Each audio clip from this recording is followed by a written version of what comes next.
Hello everyone, here I will continue page number 44. Okay मूल्य परक प्रश्न। यहाँ पे कुछ प्रश्न ऐसे दिए गए हैं जो सिर्फ हमारे ओरल डिस्कशन के लिए, आप इनको कहीं पे भी लिखेंगे नहीं। ओके, फर्स्ट क्वेश्चन है फेसबुक क्या है? घर के बड़ों से पूछकर इसके हानि और लाभ लिखिए। तो फेसबुक क्या है? फेसबुक एक सोशल सर्विस है। सोशल सर्विस यानी कि मतलब इसमें हमारे फ्रेंड्स, रिलेटिव्स और भी बहुत सारे देश विदेश दुनिया के बहुत सारे लोग इसमें जुड़े हुए होते हैं। तो जिसमें सब लोग एक साथ, बहुत सारे लोग एक साथ होते हैं, अपने जो भी इंफॉर्मेशन होते हैं शेयर करते हैं, एक दूसरे की हेल्प करते हैं, बहुत कुछ होता है इसमें।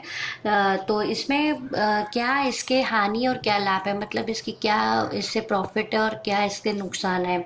तो इसका बेनिफिट सिर्फ इतना ही है अभी आपके लिए कि हम इस पे घर पे बैठे बैठे हमारे कंट्री में या हमारी कंट्री के बाहर जो भी लोग रहते हैं उन सब के साथ हम घर बैठे ही एक दूसरे से बातें कर सकते हैं, उनको देख सकते हैं, उनका हालचाल ले सकते हैं। ओके, दूसरा इसका नुकसान ये है कि इसमें बहुत अधिक समय हमें या आपको वेस्ट नहीं करना है, क्योंकि अगर एक बार हम इसमें बैठ जाते हैं तो फिर हमारा वो जो कन्वर्सेशन है, जो बात है, वो चलता ही रहता है और वो कभी भी ख़त्म नहीं होता।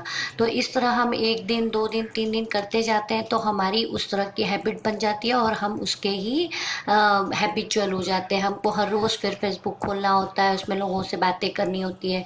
लेकिन ये अभी हमारे लिए ये नुकसानदायक है। हमें जितना काम है उतना ही लोगों से बात करनी है और बात करने के बाद हमें उसको क्लोज कर देना है। ठीक है, तो इसका ये सबसे बड़ा नुकसान है कि इसमें बहुत ज़्यादा समय जो है वो नष्ट होता है हमारा, और आपकी पढ़ाई पे तो बहुत ज़्यादा इसका इफ़ेक्ट पड़ सकता है। इसलिए इसका आप ज़्यादा यूज़ ना करें, बल्कि करें ही ना।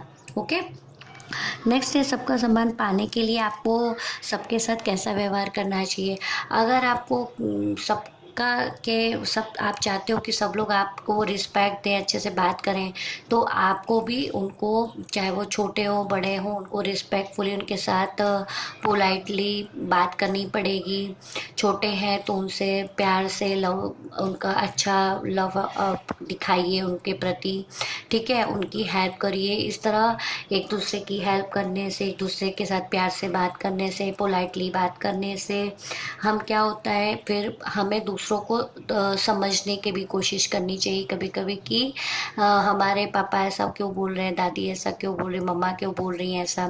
तो जैसे ही जैसे आप एक दूसरे को समझेंगे, उनको रिस्पेक्ट देंगे, उनके साथ प्यार से बात करेंगे, हेल्पिंग नेचर रखेंगे, तो आपको भी वैसा ही जो है वो बदले में वो भी आपके साथ वैसा ही करेंगे। ठीक है, तो दूसरे का अगर कुछ ऐसा हमको अच्छी चीज़ पानी है तो हमें भी उनके साथ अच्छा बनना पड़ेगा। ठीक है, आपकी उम्र के बच्चों को क्या फेसबुक और व्हाट्सएप प्रयोग करना चाहिए?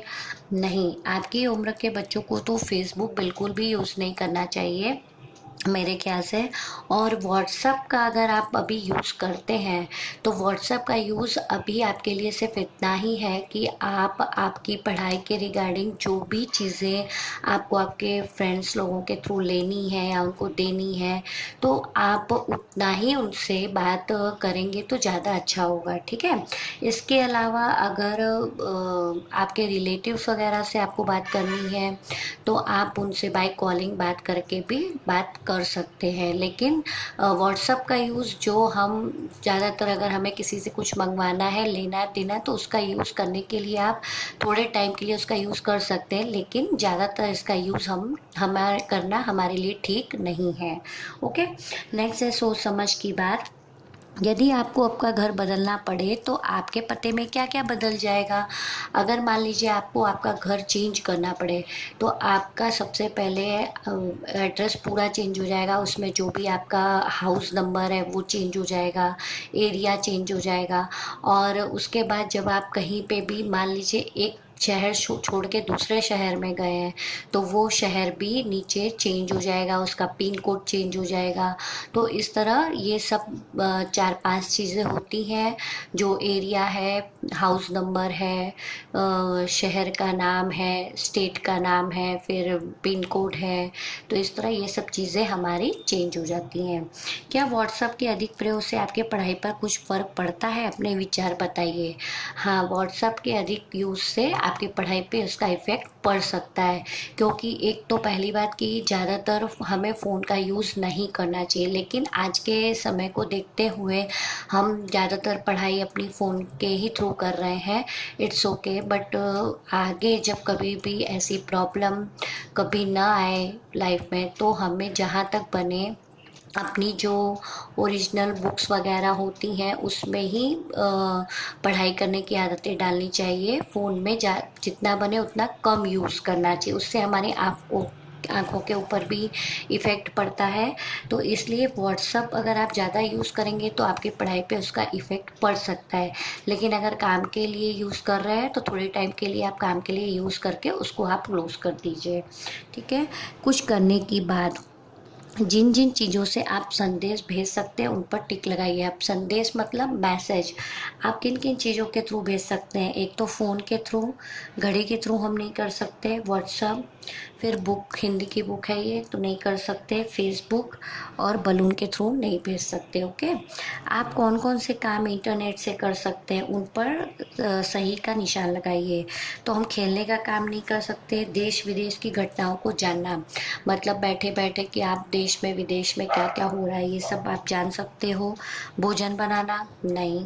फिर चिट्ठी भेजना, हाँ आप इंटरनेट के थ्रू ईमेल कर सकते हो कि उनको कुछ भी लेटर, निमंत्रण या जो भी आपको देना है आप दे सकते हो। फिर नेक्स्ट है भोजन बनाने की विधि जानना, ये भी आप इंटरनेट के थ्रू जान सकते हो। तो यहाँ पे हमारा ये चैप्टर नंबर 5 फिनिश होता है। मैं एक्सपेक्ट करती हूँ कि you all must have understood this chapter. Okay. इसके रिगार्डिंग मैं आपको एक वर्कशीट पीडीएफ में दूंगी जिसे आप होमवर्क में नोटबुक में करेंगे। ओके। Thank you.